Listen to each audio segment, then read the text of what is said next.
Começa agora mais um Vida e Saúde, o programa que quer deixar a sua vida muito melhor. E a gente já tá de time aqui bem completo, né, Wagner? A Sandra já tá começando o programa aqui com a gente e eu quero dizer muito obrigado pela sua companhia, muito obrigado para você que acompanha o nosso programa, que acompanha as nossas dicas de saúde o tempo todo. A gente tá aqui para começar mais um programa trazendo várias dicas, receita deliciosa, né, Teru? Nhoque de mandioquinha, o Wagner já provou, vocês já viram por aí, né? Agora vai ser a minha vez de provar, viu, Wagner? Tá gostoso, posso te garantir. Doutor Ricardo vai falar também sobre a alimentação proteína, como uma alimentação rica em proteína vegetal para atletas. Legal, né? Interessante. E você, Ótimo. Sandra, vai falar sobre o quê?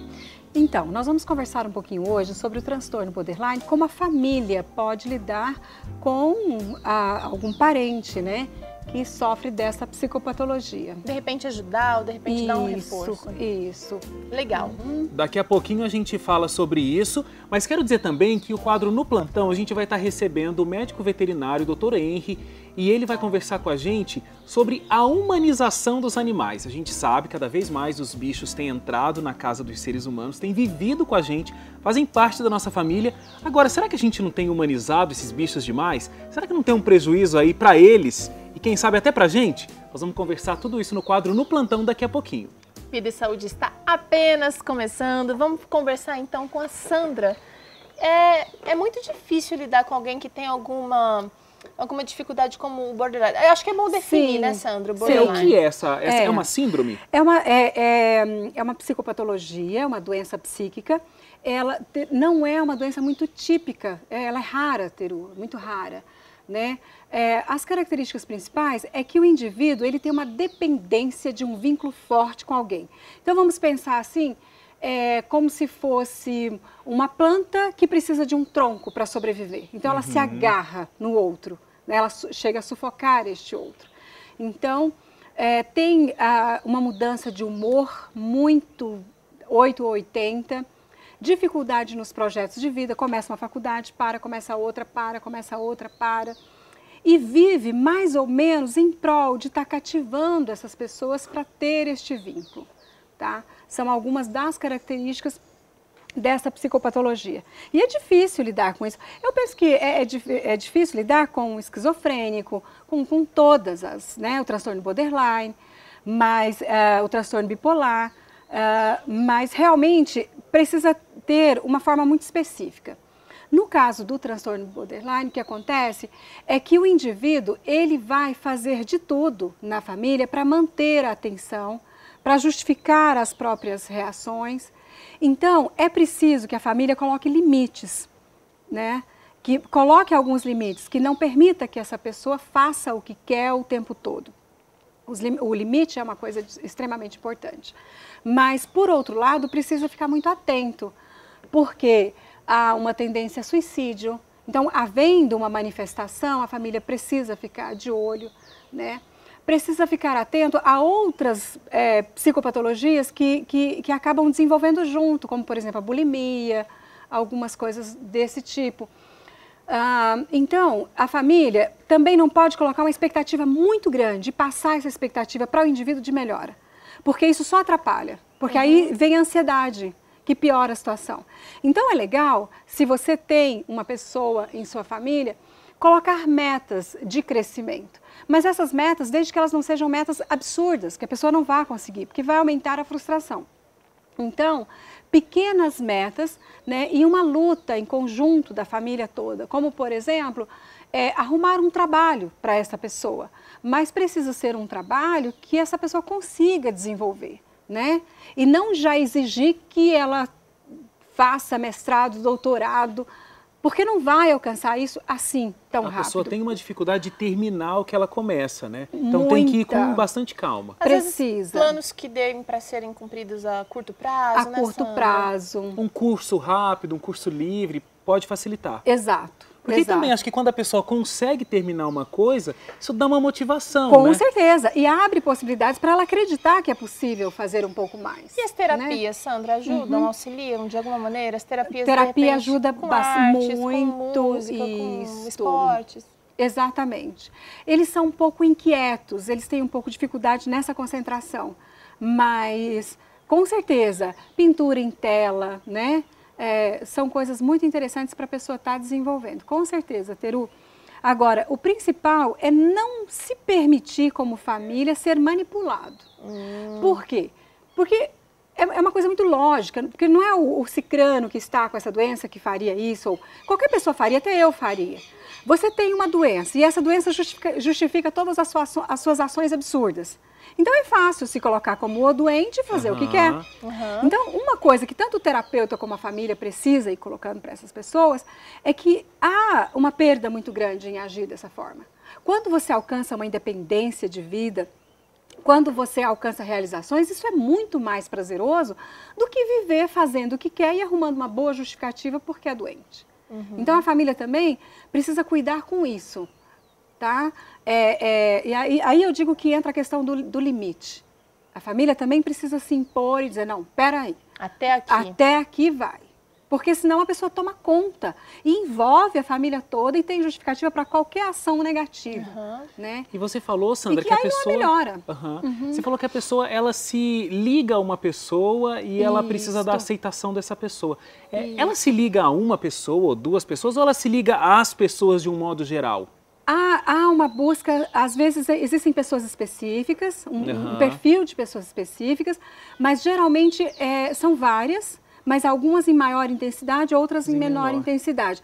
Nós não podemos cortar esse vínculo de uma vez, não podemos, precisamos manter esse vínculo, mas essa pessoa que também está sendo este foco, ela também precisa colocar limite, porque senão ela passa a viver em prol. É isso que eu gostaria de daquela saber, pessoa. Sandra. Então se não pode. A família, por exemplo, deve abrir o jogo com a pessoa que está sendo alvo daí dessa atenção, dessa afeição exagera. É importante porque essa pessoa pode ser vítima, inclusive. A pessoa com a psicopatologia pode ser vítima de alguém. Ele escolhe uma pessoa para ter esse vínculo forte. Pra direcionar. A pessoa não entende o que está acontecendo. Então, a possibilidade de maus tratos desse indivíduo Por que causa um mal-estar? Alguém grudado em você 24 horas, claro. Tira a liberdade. Tira a liberdade, né? Ela quer quase que nortear a sua vida. Então, isso é cansativo. Então, facilmente essa pessoa, ela acaba maltratando por outro. Então, é importante saber, conscientizar. Mas não é por isso também que você vai agora viver em prol dessa pessoa, porque você aumenta a patologia. Ela precisa entender que existe limite, que você tem vida própria. Né? Que você não vai desaparecer. Dicas úteis, né, Sandra? Não é fácil, Teru. E há uma questão que a família precisa cuidar também. Medicação. A família precisa cuidar da medicação. Não pode faltar a medicação. Só o psiquiatra pode receitar, só o psiquiatra pode alterar, só o psiquiatra pode retirar essa medicação. Tem que ter esse acompanhamento direto. Tem que ter. Um médico de confiança. Um médico de confiança. Porque a pessoa, ela não se dá conta que ela não está bem. Ela acha que está bem. Então, a família precisa controlar essa medicação. Legal. Valeu, Sandra. Esse é o quadro Sua Vida, você pode mandar suas dúvidas, suas sugestões. A Sandra está aqui para conversar com a gente de acordo com a sua necessidade, de acordo com as dúvidas que você tem. Sandra, a gente terminou aqui o quadro Sua Vida, mas a gente quer te convidar para continuar com a gente, né, Teru? Assunto importantíssimo. Vamos mudar de lugar, por favor. Ótimo. Porque é o seguinte, a gente vai conversar aqui no quadro No Plantão sobre a humanização dos animais. Então, nada melhor do que a gente ter a nossa convidada aqui, Sandra Silva, para falar sobre como funciona toda essa questão mental do ser humano. E a gente também está convidando aqui o Dr. Henry, mais uma vez, médico veterinário. Tudo bem, doutor? Tudo bem. Por favor, para conversar sobre essa questão com a gente, humanização dos animais, né, Teru? Isso mesmo. A gente percebe que cada vez os animais estão mais pertinho da gente. Tem gente que dorme com o cachorro, tem gente que o cachorro tem livre acesso à casa, ao sofá. E essa está se tornando uma questão muito comum. Ah, sem dúvida. E é importante a gente aprender a lidar com isso também, Sem né? dúvida. A interação que os animais têm com o ser humano hoje em dia é muito grande, né? E os laços entre animais e pessoas têm aumentado. Cria-se um relacionamento, né? Eu acho até que isso é necessário, né? Para a saúde dúvida. emocional, para esse contato com os animais. Mas a grande questão é quando isso passa. Não, isso que existe essa questão, realmente passa dos limites e faz mal para os animais e faz mal para a gente também? Existe um limite que a gente tem que tomar cuidado? O que vocês acham? Olha, assim, a gente atende diversos casos diferentes, né? Pessoas que eu estava até conversando aqui um pouco com a Sandra, né? Que existem clientes que vão levar o animalzinho para passar numa consulta com o veterinário Só que ela paga a consulta para conversar. Né? Para conversar e para levar os problemas dela, porque por muitas vezes não tem com o animal tão bem atendido, né? Pensa assim, eu também posso. Pois é, né? Aí a gente acaba tendo um quesinho de psicólogo também, né? Mas é prejudicial para o animal, você acredita, doutor? Olha, é assim, a minha visão pessoal. Tá. Aí deixa o doutor Henry de lado, agora é o Henry que está falando. Os meus cachorros são cachorros. Tá? É aquela coisa de brincar no quintal, de ter a casinha dele, né? Eles podem ter acesso à minha casa? Podem, mas tem os limites. Tem um limite, né? Eu acho que essa coisa de... Tem algumas coisas que eu fico imaginando, você vai poder dizer isso. O ser humano, você quer fazer uma trança no cabelo, colocar alguma coisa, que às vezes até... Mas é uma opção sua. A partir do momento que você leva o animal a isso, ele é obrigado a uma circunstância desagradável, né? Às vezes uma cor diferente que pinta o cachorro, tem o alguns alimento. Exageros, né? Tem alguns exageros que são coisas que até se tornam gritantes aos olhos da gente e que não são necessárias, né? Isso provoca mais um bem-estar psicológico para a pessoa do que para o animal. Porque, sei lá, por mais bem tratado... prejudicado. Sim, por mais bem tratado que ele seja, que o profissional da estética, que o médico veterinário... Tem todo um acompanhamento ali, tem todo um staff ali que toma conta do bem-estar do animal. Mas certos exageros eu acredito que a gente pode deixar meio de lado, sabe? Atrapalha um pouco. Agora, Sandra, a gente vê pessoas que são, assim, dependentes dos animais. Às vezes pessoas carentes, pessoas... como que essas pessoas, ou como que a gente como parente, como amigo, a gente pode ajudar uma pessoa a ter um relacionamento saudável com o seu bichinho de estimação e não ultrapassar esse limite do saudável, Sandra? Tratar o animal como um ser humano, né? E colocar toda a afetividade em cima desse animal. Então, Teru, eu penso que nós, seres humanos, nós somos seres afetivos. Deus nos fez para viver com relacionamentos. Deus nos fez, nós dependemos uns dos outros, né? Uns dos outros.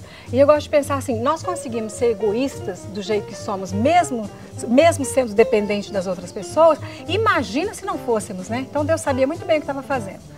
Nós precisamos disso. Algumas pessoas com dificuldade, às vezes, de relacionamento com o outro ser humano, projeta toda essa ansiedade, projeta tudo isso em um animal. Às vezes eu vejo casais que não têm filhos, por exemplo, têm um cachorro e tratam o cachorro como se fosse um filho, né? É verdade. Eu acho que isso é um peso pro cachorro. É muito comum. Acho que o senhor vê isso o tempo todo no consultório. Direto. Eu fico pensando se tem um perfil específico, essas pessoas que humanizam os animais, se elas têm um perfil, assim, se você percebe uma ansiedade maior, uma carência. Eu não consigo estabelecer um perfil, porque a gente tem N situações diferentes e assim, é uma linha muito tênue, né?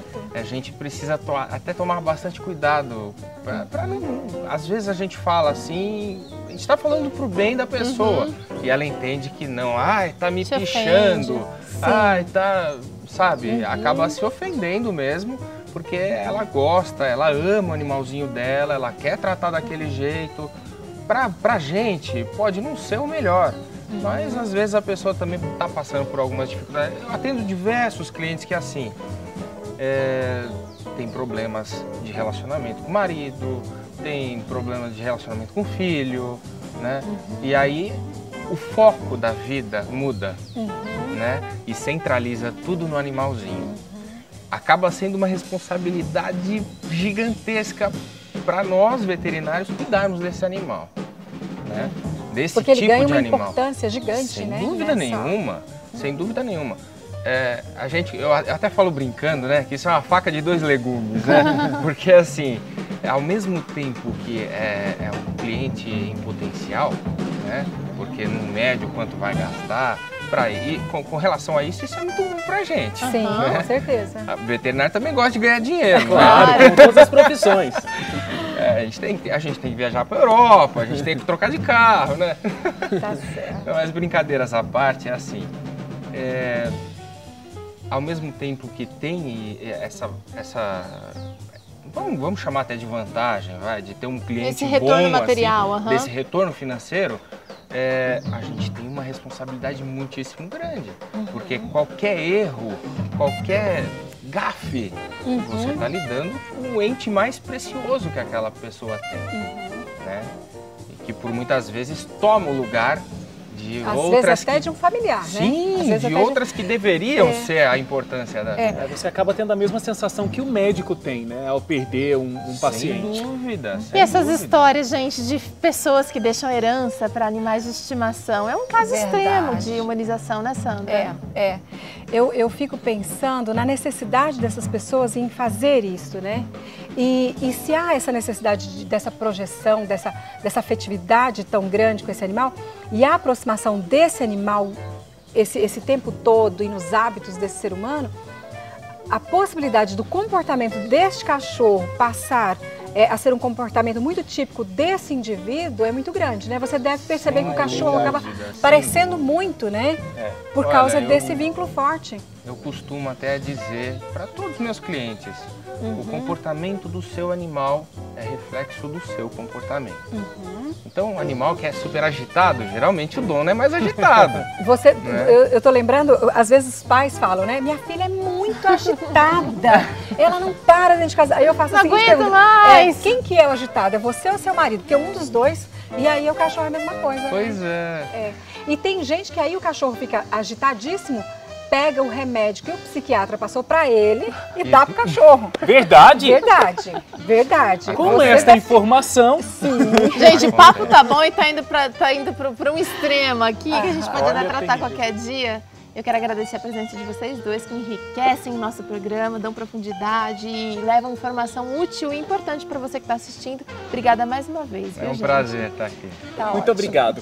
Agora a gente continua o Vida e Saúde, porque a gente vai aprender a fazer um nhoque maravilhoso. Então a gente está indo ali para a nossa mesa da culinária para aprender todos os ingredientes, a gente saber todos os ingredientes que vai nesse nhoque. E o Dirceu está aqui com a gente, já vai mostrar todos os ingredientes desse nhoque, né, Dirceu? Isso. O que a gente precisa para fazer esse nhoque? Vamos lá, olha, são 4 xícaras de purê de mandioca, tá aqui, né? Mandioquinha, vai, Wagner. 4 xícaras de purê de mandioquinha, tá bom? A gente vai precisar também de farinha de trigo, tá aqui a nossa farinha de trigo. A gente não tem a quantidade ainda porque a gente vai ver o ponto da massa, quanto é da farinha de trigo que a gente vai utilizar, certo, Dirceu? Certo. Muito bem, a gente precisa também de meia xícara de óleo de canola. Olha aqui, Ricardo, meia xícara de óleo de canola. A gente também vai ter sal a gosto. Então esses aqui são ingredientes para a gente fazer a massa. Agora eu vou passar os ingredientes para a gente fazer também o molho. Então são 4 tomates picadinhos e sem pele. Dirceu pode dar uma dica também pra gente de como faz para tirar a pele do tomate, né, Dirceu? Posso sim. Então são 4 tomates picadinhos sem a pele. Uma cebola. Aqui tem uma cebola? Tem um pouquinho menos, né? Não, um pouco menos. Um pouquinho menos de uma cebola. 2 dentes de alho, que estão aqui. Azeite e sal a gosto. E também a gente precisa de pimentão. Meio pimentão bem picadinho. Aí vai o gosto do freguês, né? Essa metade de pimentão. Você é meio mesmo, um pouquinho menos. Porque tem gente que gosta de pimentão, tem gente que não gosta, né? É só para que tire a acidez do tomate. É para tirar a acidez do tomate. E deixa um cheiro muito bom. Olha, o Ricardo está mostrando aí agora o nhoque de mandioquinha que você vai aprender daqui a pouquinho. Antes a gente vai para um rápido intervalo, Wagner. Rapidíssimo. E daqui a pouquinho a gente volta ensinando para você essa receita. Até já!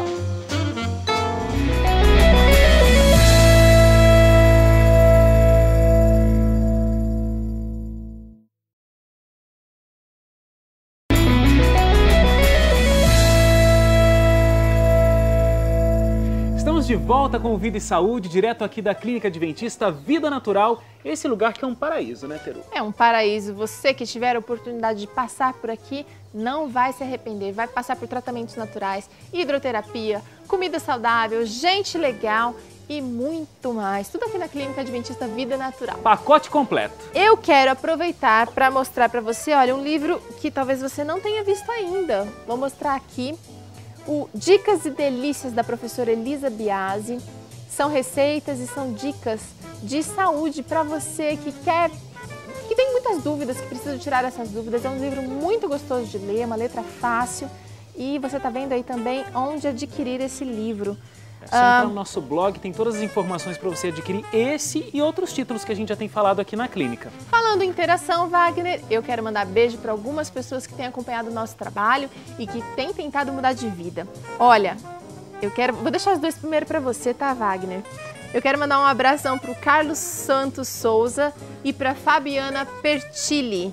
Também quero mandar um abração para o Ricardo Amaro e para Maricélia da Silva. Obrigada pelo carinho, pelo acompanhamento aqui com a gente e espero que vocês tenham muita saúde aí no lar de vocês, em todo ao redor de vocês. Olha, esses são nomes de pessoas que interagem com a gente pelo Twitter, pelo Facebook, pelo nosso blog. A gente quer conversar com você que acompanha o nosso programa. A gente quer saber se você está gostando, o que você não está gostando, o que precisa melhorar. Tudo isso a gente consegue receber aí pelas redes sociais, tá bom? Você pode escrever carta também, pode ligar pra gente, enfim, conversa com a gente. Você deixou os primeiros nomes aqui que você sabe que eu conheço? Claro. Quero mandar um abraço especial pro Fabiano Dresch e pra Érica, que agora também é Dresch, a Érica Lucille. Casalzinho novo, foram os meus alunos aí até o ano passado. Um grande abraço para vocês. Muito obrigado porque vocês estão acompanhando o programa. Eu sei que vocês aprenderam a fazer macarrão esses dias aí, com uma reprise do programa. Difícil pra caramba, hein, Difícil, Wagner? mas gente casadinha de nova, é assim, delícia, né? Delícia, delícia. Um abraço para vocês. Bom, vamos falar de comida. O que a gente vai fazer primeiro, Dirceu? Nós vamos fazer o molho ao sugo, que vai acompanhar o nosso nhoque de mandioquinha. Nhoque de mandioquinha. Molho ao sugo, então o molho ao sugo é aquele molho que o tomate é bem mais líquido e eu não tenho carne, não é isso? Isso, é só o tomate. Só o tomate, porque aí tem o molho pomodoro, que é aquele que é mais pedaçudinho. Isso. E o molho... Você tá entendido de molho, Vamos chamar aquele que vai a carne? Bolonhesa. Bolonhesa. Isso mesmo, tá bom. Então vamos lá. A gente tem aqui, olha, vamos repetir, ter os ingredientes do molho, né? Então olha, os ingredientes para você que chegou agora, ligou sua televisão, a gente está ensinando a fazer esse nhoque e a gente vai começar pelo molho. Não é o nhoque comum não, Wagner, é o nhoque de mandioquinha. Mandioquinha. 4 tomates picadinhos sem pele, 4 tomates picadinhos sem pele, uma cebola, 2 dentes de alho, azeite, sal e meio pimentão, tá? Então aí os ingredientes. Você quer começar comentando como é que tira a pele do tomate? Que eu acho que é o trabalho maior aqui desse molho, né? Tirar a pele dele é muito fácil, como, né?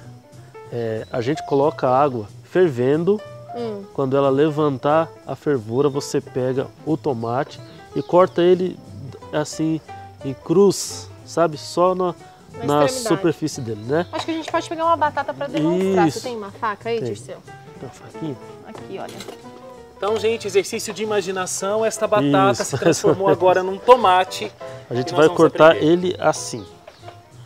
Só assim, só em cruz. ciminha? Vamos mostrar pro Ricardo, que quase que eu chamei o Ricardo de batata de novo, mostrando uma batata, né, Ricardo?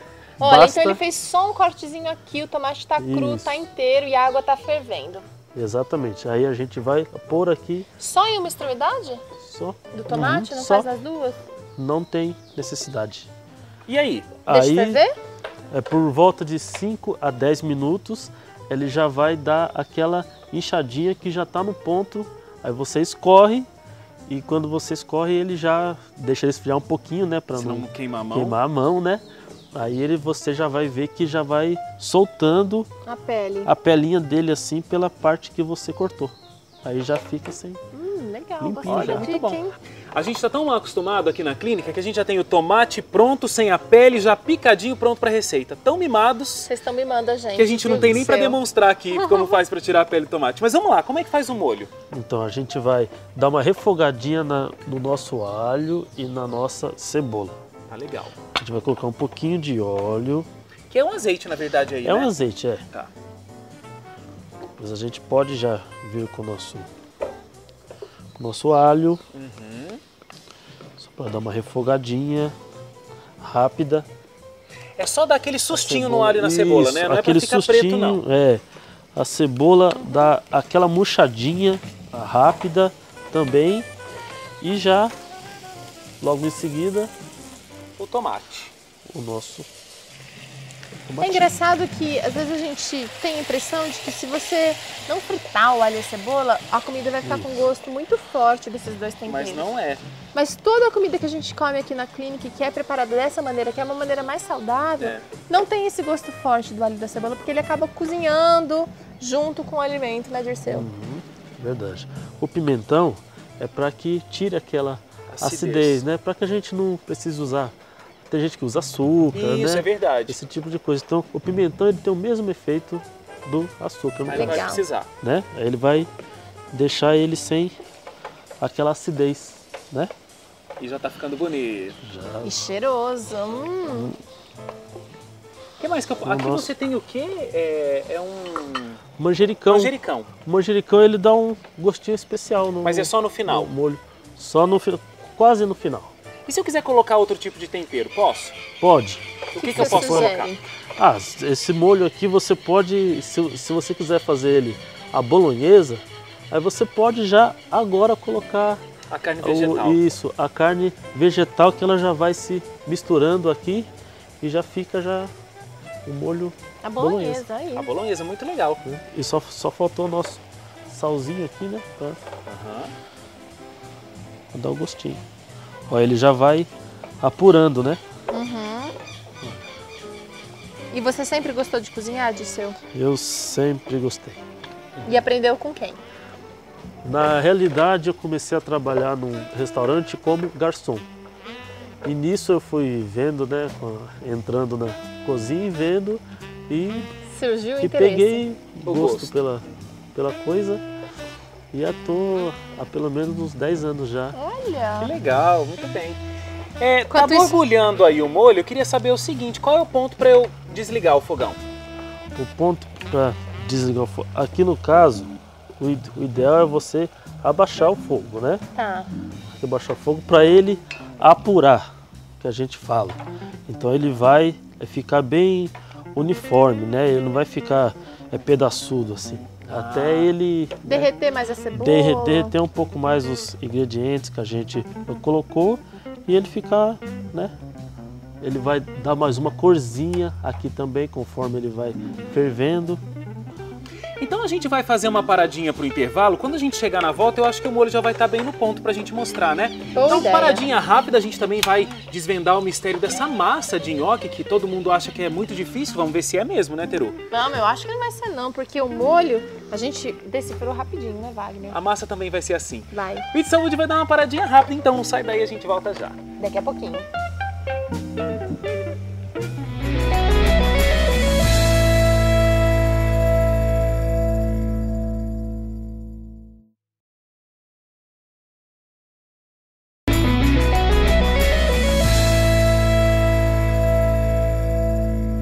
Terceiro bloco do Vida e Saúde está de volta. Estamos aqui com o Dirceu, que está preparando já um molhinho pro delicioso nhoque de mandioquinha. Mostra aqui, Ricardo. Olha como apurou rapidinho esse molho e como é que a cebola, o alho já estão meio querendo se dissolver, né, Dirceu? Já tá querendo já. Tá sentindo o quase cheirinho pronto. daí, Wagner? Tô sentindo o cheirinho daqui, viu, Teru? Mas vem pra cá porque a gente vai conversar aqui com o Dr. Ricardo Vargas. Obrigado pela presença mais uma vez, Dr. Ricardo. Sobre uma coisa que combina bastante com o nhoque, porque a gente vai falar de alimentos ricos em proteína vegetal, a gente está com uma alta concentração de carboidrato. Vamos falar aqui da proteína. E foi uma sugestão de um dos nossos ouvintes. Foi uma pergunta mandada pelo Jonathan. Que legal, obrigado, Jonathan, pela sua participação, viu? Bom, a pergunta dele era o seguinte: ele pratica atividade física, é um atleta, e ele pergunta se existe a possibilidade de fechar a minha quantidade proteica através de proteína de origem vegetal. Ele tem uma boa notícia, é possível sim. Olha, que legal. Só que a gente tem alguns detalhes que nós vamos desvendar. Hoje é dia de desvendar. Vocês já desvendaram o molho e daqui a pouco a massa do nhoque, né? Então agora vamos tentar entender quais seriam as melhores fontes de proteína vegetal. Aqui na nossa mesa nós temos leguminosas e também um subproduto de uma leguminosa, que é a proteína texturizada de soja grossa e também a fina. A diferença aqui é só, Só que é mais textura, triturado. Isso mesmo, só uma é fina e a outra grossa, mas a composição é a mesma e o processo é o mesmo. Bom, então o soja, ele é uma leguminosa E ele é a única leguminosa das que nós temos aqui na mesa que tem uma concentração de proteína de alto valor biológico. O que é isso? Alto valor biológico quer dizer que ela é completa, ela possui todos os aminoácidos essenciais que nós precisamos. E a denominação essencial é porque tem alguns aminoácidos que eu não consigo produzir a partir de outros. Eu preciso ingerir na minha alimentação. Então o soja hoje ele é considerado uma proteína de alto valor biológico. E existe uma nova maneira de fazer uma classificação da proteína. Antigamente só se avaliava o teor de proteína e a distribuição de aminoácidos. Então as proteínas de origem animal sempre se sobressaíam a proteína de origem vegetal. Hoje tem uma nova maneira de fazer a distribuição, né, ou classificação dessas proteínas de origem vegetal. Se avalia também a distribuição dos aminoácidos, porque na proteína de origem animal você tem muita sobra e essa sobra vai sobrecarregar a sua função renal. Então já é comprovado cientificamente que aqueles que comem muita proteína de origem animal favorecem a formação de cálculo renal e também problemas de insuficiência. No Brasil se consome muita proteína e aí é um risco que as pessoas que comem a carne acabam se expondo, né, ao ter esse exagero, essa sobra de aminoácidos, né? Eu encontro com muitas pessoas que praticam exercício físico e que querem substituir, por exemplo, a albumina. É muito comum, hoje está um alimento da moda para quem faz atividade física, consumir albumina e outros produtos derivados de proteína animal. Basicamente, além da carne, né, doutor? Isso, basicamente se usa a albumina e o whey protein, que é a proteína do leite, né? Mas você pode substituir muito bem pela proteína isolada de soja. Ela é uma proteína que não vai ter essa sobrecarga. Também encontrada em casa de produtos naturais. Isso, né? também encontrado. Inclusive lá na sua já tem, que eu fiquei falando com o seu esposo hoje. Então, olha só, nós temos essa proteína isolada de soja, que é um ótimo substituto para você fechar a sua quantidade de proteína necessária ao longo do dia. E ela deve ser utilizada depois do treino, porque depois do treino é o momento que você deu o estímulo para crescimento da massa muscular, você fez aquelas microlesões e para a recuperação desse tecido a proteína é extremamente importante. Vamos mostrar aqui agora, porque também tem que mostrar como é que consome, né? A gente um dia deu um exemplo de como consumir essa daqui na feijoada. Você pode consumir lá na feijoada, você pode fazer um estrogonofe, você usa também ali no molho a bolonhesa, né, que foi citado agora há pouco. Né? Essas daqui são as proteínas de soja texturizada, o famoso PVT, ou a carne de soja, né? A denominação correta é PTS, que é proteína texturizada de soja, né? Pra gente aqui em português. Mas uma coisa eu preciso dizer a respeito disso. Nós vamos ter um programa específico só sobre soja, porque a gente recebe muita pergunta a respeito assim, posso dar soja para o meu filho do sexo masculino? Pode, mas com algumas ressalvas. Por exemplo, essa proteína texturizada de soja, a gente vai trabalhar um pouco mais a respeito dela, mas ela contém uma grande quantidade de isoflavona. Então, para os homens, não é um produto que deveria ser usado todos os dias. Já a proteína isolada de soja, que é aquele pó que nós encontramos para fazer a complementação da proteína, não tem isoflavona. Então, ali pode-se fazer o consumo sem problema nenhum. E tem as outras leguminosas que nós trouxemos aqui. A gente tem o soja sozinho e... Você fala o soja, né, Ricardo? É porque ela é uma leguminosa do sexo masculino. Então é o soja. O soja, não há soja. Tá legal? A gente tem aqui os dois feijões, o feijão preto e o feijão carioquinha. Em termos de proteína, os dois são bem parecidos, só que a gente tem que lembrar que tanto esse feijão quanto o grão de bico que foi mostrado agora e mais a lentilha que vem, pode pegar a lentilha lá já? Todas essas outras leguminosas, ela não tem todos os aminoácidos que eu preciso. Então, ela é uma proteína de valor biológico baixo. Então, eu preciso conciliá-la com um outro produto que vá oferecer os aminoácidos que estão faltando. E esses produtos são os cereais. Então, sempre que eu consumo feijão com arroz, eu consigo formar uma proteína ideal. Se eu comer, por exemplo, fizer um molho de grão de bico para comer com o meu macarrão integral, que é trigo, então aí eu consigo fechar a minha proteína ideal também. Se eu como milho com ervilha, eu fecho uma proteína ideal.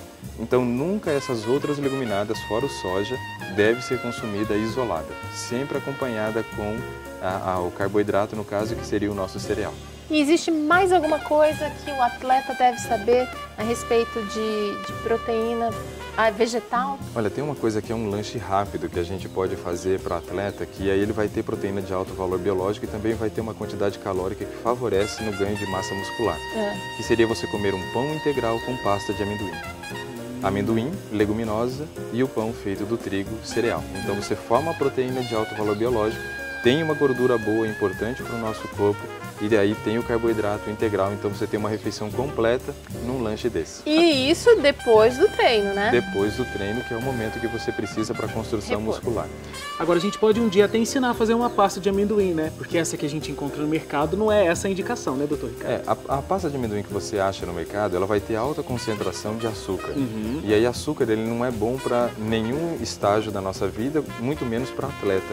Porque já foi provado que esse açúcar, por ser um carboidrato de índice glicêmico muito elevado, ele acaba roubando nossa energia em vez de conceder energia.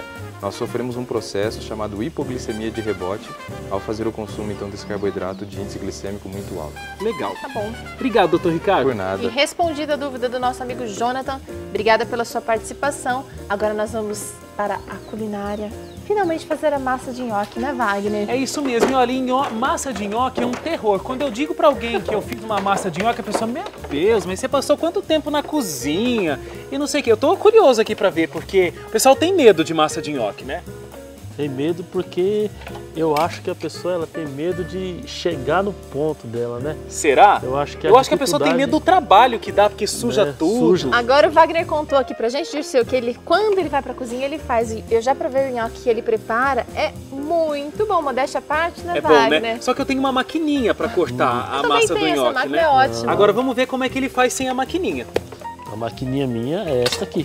Essa aí é a É a maquininha. espátula, É né? bem manual, né? Então vamos lá, a gente começa por onde? A gente começa pela mandioquinha, que a gente já descascou e cozinhou como se fosse uma batata mesmo inteira. Aí tá um né? purezinho.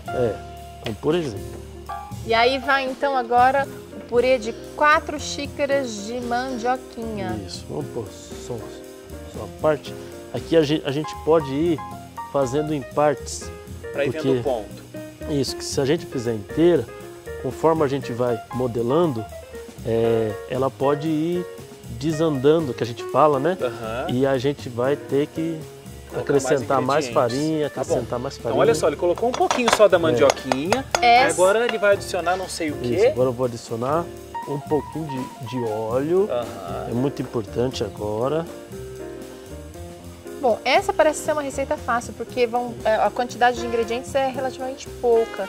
No entanto, ela exige um pouquinho de experiência de quem vai executar, porque, olha, ele já passou as quantidades aqui, mas ele está fazendo aos poucos, então você tem que tomar cuidado para não exagerar, né, Wagner? E a farinha agora você também vai ver a olho. Agora a farinha é a olho. O sal, eu acho que não é necessário, porque a gente já cozinhou a mandioquinha na água com sal. Ok. Né? Qualquer coisa a gente corrige, né? Agora, na hora que a gente for modelar. E esse nhoque também é bastante interessante, essa receita, porque a maioria das massas para nhoque a gente usa ovo. Às vezes usa margarina, às vezes usa manteiga, né? E essa massa aqui da Clínica Adventista, eu já provei o nhoque normal, de batata. O Wagner provou o de mandioquinha já, né, Wagner? Eu não lembro, mas provei um aqui já também. Você provou para fazer chamada, você provou antes de mim. Provei esse, não pensei que era aqui, mas aqui na clínica eu também, acho que eu já comi o de batata. E é muito saboroso, não vai um ovo, não vai uma manteiga, não vai nada, né? Olha lá, já formou uma massinha. Já. E o óleo é muito importante para que ela forme essa massinha. Sem o óleo ela não forma direito, sabe? Mas é interessante, você usou pouquinho óleo de cera, não usou muito. É só para dar uma liga mesmo, como o Wagner só falou. me explica, é azeite ou óleo que a gente está usando? Eu prefiro o óleo para não alterar o gosto da mandioquinha. Nesse caso, muito, então, tá? é o óleo. Tá mostrado aí para vocês, agora a gente vai ver ele enrolando essa massa. Vamos ver, Wagner. A gente já pode virar. O óleo de canola é sempre o mais saudável, o mais indicado. A gente pode ir montando ela assim para ela não grudar, né? Então dá uma enfarinhadinha e vai amassando. Isso, e lembrando que a especialidade do Dirceu é pizza, né? Massa. Nhoque entra no bolo. É mais ou menos parecido, né? Então, olha, o Dirceu está fazendo uma pequena porção aqui, né? Você vai ter essa massa maior aí na sua casa, mas você vai trabalhar da mesma forma, vai manusear aí essa massa da mesma forma. Ela já vai soltando, né? Olha que massa bonita, aqui. Gente. Tá dando para ver aí? Olha que linda. E cheirosa, né? A mandioquinha tem Tá bem um cheirosa aroma mesmo. tão gostoso. Precisa inventar a televisão com cheiro para você poder assistir o vídeo de saúde como a gente aqui na clínica.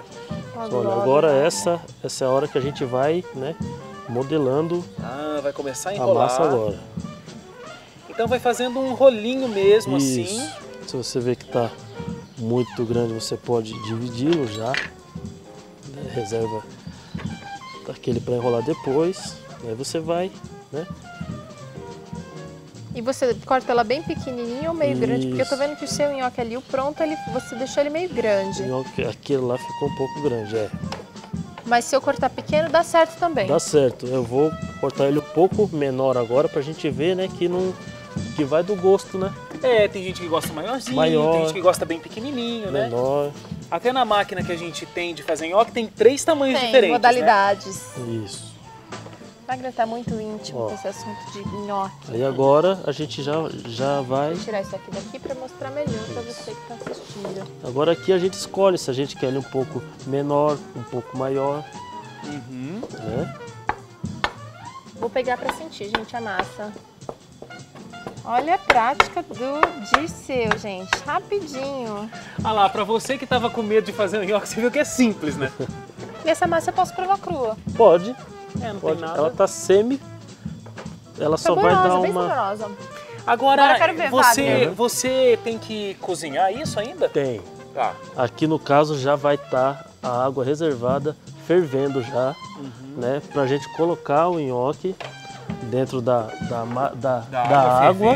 Isso. Fervente. Quando ele levantar, quando a massa levantar, aqui já está no ponto de É igual o nhoque retirar. normal, então. Igual- né? Então, olha, igualzinho só, aqui, só não. explicando bem direitinho pra você. Então, vai ter uma panela com água fervendo, um pouquinho de óleo, de Pode azeite. colocar, Um pode pouquinho de colocar. azeite, um pouquinho de sal na panela. Aí a água começou a ferver, você joga esses pedacinhos aqui do nhoque dentro da panela. Ele vai cair porque ele tá pesado. Quando ele subir, aí ele tá pronto. Você pode Tá tirar com prontinho. escumadeira e Exatamente. colocar no recipiente. Pode pôr qualquer recipiente. Ok. Aí E aí, ele- molho em cima? E aí o nosso molho em cima, né? Que já está prontinho, separado. Acho que dá pra gente provar, né, Ah, Wagner? eu Porque acho. tá dando água na boca aqui, gente. Produção, tá tudo bem aí? A gente pode provar? Vocês permitem? Eu vou colocar aqui um pouquinho daqui, ó, Wagner, do seu prato. Mas eu quero um pouquinho desse molho fresquinho. Vamos aqui, até dar ó. uma... Refeito Como que liga agora, esse né? fogão aqui? Aquecido. Aí. Vamos dar uma aquecidinha aqui. Olha que lindo e que cheiroso que tá esse nhoque de mandioquinha. Olha, Wagner. Gente, essa é uma receita que vale muito a pena, assim, para um domingo, para você deixar, de repente, a massa pronta no sábado, você só colocar ela para ser aquecida, dá certo. Olha, eu não aconselho muito não. Olha eu dando a dica que não pode ser feito. Não aconselho. É porque ela... Tem que ser uma receita para fazer na hora. Isso, ela tem que ser na hora, porque como toda a massa, né, ela não vai ficar igual a textura. não dá nem pra vai ficar congelar? igual. Pode sim. Como é que a gente faz? Congela nesse ponto? Isso, do jeito que ela tá, ela vai pra água, ela sai, Ah, então eu cozinho É, primeiro, isso. aí eu congelo. congela.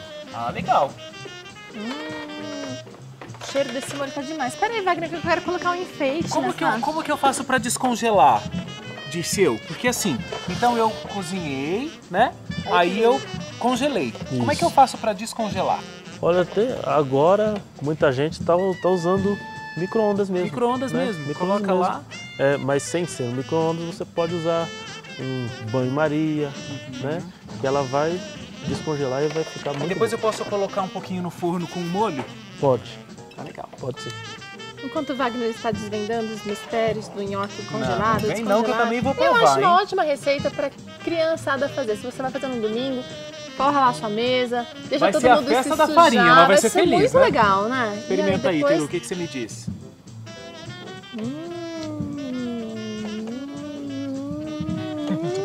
É uma massa muito boa, né, gente? Garantido mesmo, pode fazer. E vou contar, gente, esse pimentão, eu não sou uma pessoa super fã de pimentão, porque às vezes a gente fica lembrando pimentão muito tempo depois, né? Ele tem uma digestão difícil.